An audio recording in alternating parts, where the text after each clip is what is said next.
ਵਾਹਿਗੁਰੂ ਜੀ ਕਾ ਖਾਲਸਾ ਵਾਹਿਗੁਰੂ ਜੀ ਕੀ ਫਤਿਹ।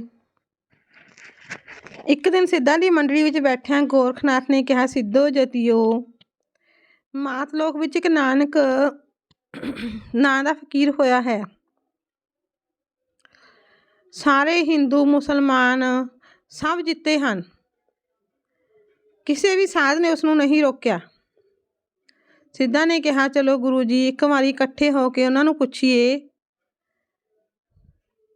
ਅਤੇ ਇਸ ਤਰ੍ਹਾਂ ਕਰੀਏ ਕਿ ਉਹ ਝੂਠੇ ਹੋ ਜਾਣ। ਜਦ ਮੰਡਲੀ ਵਿੱਚ ਇਹ ਚਰਚਾ ਹੋਈ, ਮੰਗਲਨਾਥ ਨੇ ਕਿਹਾ, ਗੁਰੂ ਜੀ, ਅੱਗੇ ਨਾਗ ਟਪਾ ਹੈ,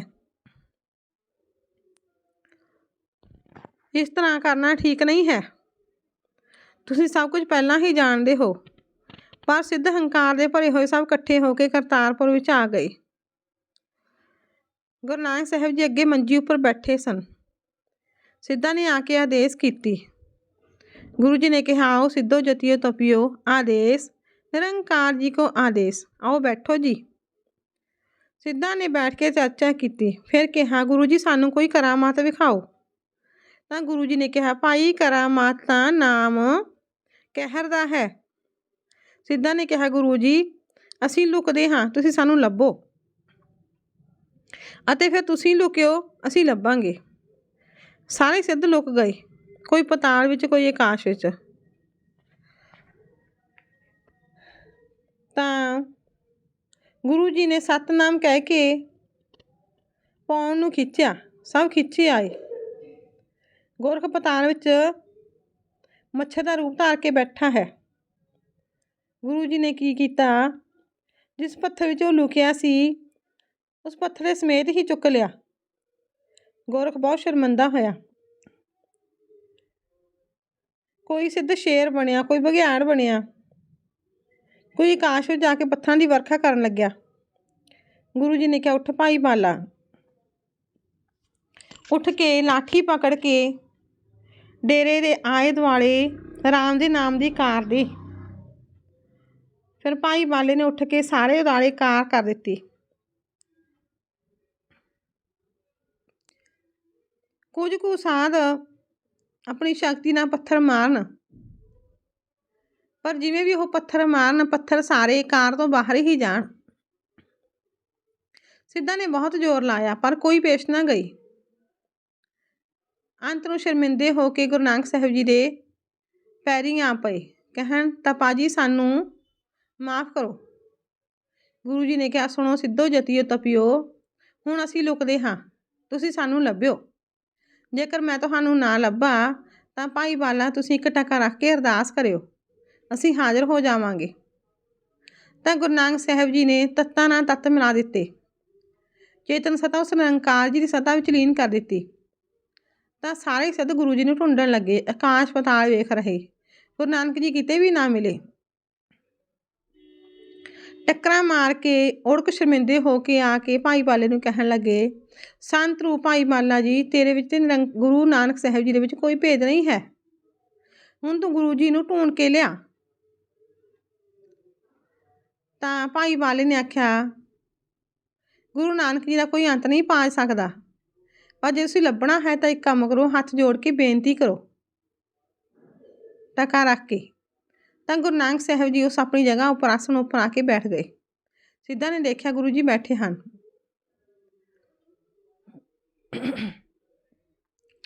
ਜਦੋਂ ਉਹਨਾਂ ਨੇ ਗੁਰੂ ਨਾਨਕ ਸਾਹਿਬ ਜੀ ਨੂੰ ਬੈਠੇ ਦੇਖਿਆ ਤਾਂ ਕਹਿਣ ਲੱਗੇ, ਹੇ ਨਿਰੰਕਾਰ ਜੀ, ਨਾਨਕ ਜੀ, ਤੇਰੇ ਤੇ ਪਰਮੇਸ਼ਰ ਦੇ ਵਿੱਚ ਕੋਈ ਭੇਦ ਨਹੀਂ ਹੈ।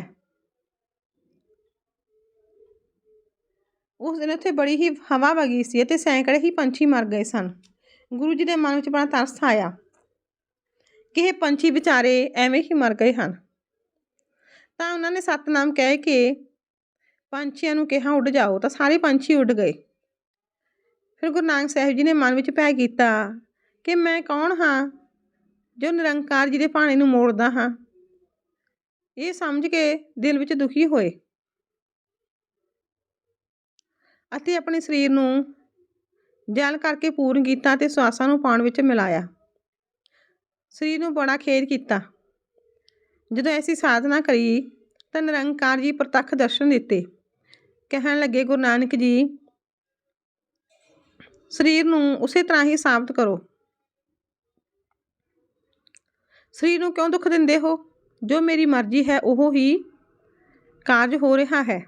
ਇਸ ਬਾਤ ਦੀ ਚਿੰਤਾ ਮਤ ਕਰੋ। ਮਨ ਨਾਲ ਜਵਾਲਣਾ, ਇਹ ਸਭ ਕੁਝ ਮੇਰੇ ਹੱਥ ਵਿੱਚ ਹੈ। ਤੂੰ ਸਰੀਰ ਨੂੰ ਕਿਉਂ ਦੁੱਖ ਦਿੰਦਾ ਹੈ? ਜੋ ਤੂੰ ਸਰੀਰ ਨੂੰ ਦੁੱਖ ਦਿੰਦਾ ਹੈ ਤਾਂ ਮੈਨੂੰ ਵੀ ਕਸ਼ਟ ਆਉਂਦਾ ਹੈ। ਗੁਰੂ ਜੀ ਕਹਿਣ ਲੱਗੇ, ਹੈ ਨਿਰੰਕਾਰ ਜੀ, ਅਕਾਲ ਪੁਰਖ ਜੀ, ਮੇਰੀ ਕੀ ਮਜਾਲ ਹੈ ਮੈਂ ਆਪ ਜੀ ਨੂੰ ਦੁੱਖ ਦੇਵਾਂ। ਨਿਰੰਕਾਰ ਜੀ ਨੇ ਕਿਹਾ, ਨਾਨਕ ਜੋ ਮੈਂ ਹਾਂ ਸੋ ਤੂੰ ਹੈ। ਤੇਰੇ ਤੇ ਮੇਰੇ ਵਿੱਚ ਕੋਈ ਭੇਦ ਨਹੀਂ ਹੈ। ਮੇਰੇ ਚਿੱਤ ਦਾ ਫੁਰਨਾ ਹੈ। ਮੇਰੇ ਪਿਆਰੇ ਭਗਤਾਂ ਦੇ ਅੰਦਰ ਪ੍ਰਵੇਸ਼ ਕਰਕੇ ਕਾਰਜ ਹੁੰਦੇ ਹਨ। ਜੇ ਕਹੋ ਵੀ ਮਾੜਾ ਕੰਮ ਅਸੀਂ ਕੀਤਾ ਹੈ, ਸੋ ਨਹੀਂ, ਸਭ ਕੁਝ ਮੈਂ ਹੀ ਕਰ ਰਿਹਾ ਹਾਂ, ਤੂੰ ਚਿੰਤਾ ਨਾ ਕਰ। ਜੋ ਕੰਮ ਅੱਜ ਤੋਂ ਲੈ ਕੇ ਤੂੰ ਕਰੇਂਗਾ ਸੋ ਮੈਨੂੰ ਮਨਜ਼ੂਰ ਹੋਵੇਗਾ, ਮੈਂ ਤਿਵੇਂ ਹੀ ਮੰਨਾਂਗਾ। ਤੇਰੇ ਤਾਈਂ ਮੈਂ ਸਿਦਕ ਅਤੇ ਸਬਰੀ ਦਾ ਸਰੂਪ ਪਾਉ ਦਿੱਤਾ ਹੈ। ਤੂੰ ਸੰਸਾਰ ਦੇ ਲੋਕਾਂ ਨੂੰ ਉਤਾਰ ਕੇ ਸਤਨਾਮ ਦਾ ਉਪਦੇਸ਼ ਦੇ।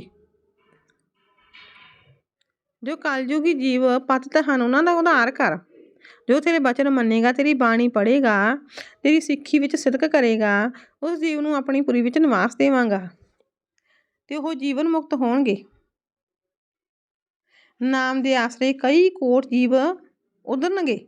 ਇਹ ਬਚਨ ਸ੍ਰੀ ਨਿਰੰਕਾਰ ਜੀ ਨੇ ਕੀਤਾ। ਗੁਰੂ ਨਾਨਕ ਦੇਵ ਜੀ ਨੇ ਮੱਥਾ ਟੇਕਿਆ ਤਾਂ ਨਿਰੰਕਾਰ ਜੀ ਅੰਤਰ ਧਿਆਨ ਹੋ ਗਏ। ਗੁਰੂ ਨਾਨਕ ਸਾਹਿਬ ਜੀ ਕਹਿਣ ਲੱਗੇ, ਭਾਈ ਵਾਲਾ, ਜੋ ਸਿੱਖ ਸੰਗਤ ਆਵੇ ਉਸ ਨੂੰ ਲੰਗਰ ਛਕਾਉਣਾ। ਪ੍ਰਾਤಃ ਕਾਲ ਦੇ ਵਕਤ ਸਾਰੇ ਸਿੱਖ ਇਸ਼ਨਾਨ ਕਰਨ, ਜਪਜੀ ਸਾਹਿਬ ਦਾ ਪਾਠ ਕਰਨ, ਸੁਣਨ, ਫਿਰ ਲੰਗਰ ਵਰਤੇ। ਜਦੋਂ ਤੀਸਰਾ ਪਹਿਰਾ ਹੋਏ ਤਾਂ ਸੰਗਤ ਦਾ ਦਰਬਾਰ ਲੱਗੇ, ਰਾਗੀ ਸ਼ਬਦ ਉਚਾਰਨ ਕਰਨ, ਫਿਰ ਰਹਿਰਾਸ ਸਾਹਿਬ ਸੋਧਰ ਦਾ ਪਾਠ ਕਰਕੇ ਆਰਤੀ ਹੋਵੇ ਤੇ ਫਿਰ ਅਰਦਾਸ ਕਰਕੇ ਆਪੋ ਆਪਣੇ ਸਥਾਨਾਂ 'ਤੇ ਜਾਣ। ਇਸ ਤਰ੍ਹਾਂ ਇਹ ਨਾਮ ਨਿਤਾਪਤ ਧਰਮਸ਼ਾਲਾ ਵਿੱਚ ਹੋਵੇ ਤੇ ਦਿਨੋਂ ਦਿਨ ਇਸੇ ਤਰ੍ਹਾਂ ਹੀ ਹੋਵੇ ਤੇ ਗੁਰੂ ਸਾਹਿਬ ਜੀ ਸਾਰੀ ਸੰਗਤ ਨੂੰ ਨਿਹਾਲ ਕਰਨ। ਸਾਖੀ ਸੰਪੂਰਨ ਹੋਈ। ਵਾਹਿਗੁਰੂ ਜੀ ਕਾ ਖਾਲਸਾ, ਵਾਹਿਗੁਰੂ ਜੀ ਕੀ ਫਤਿਹ।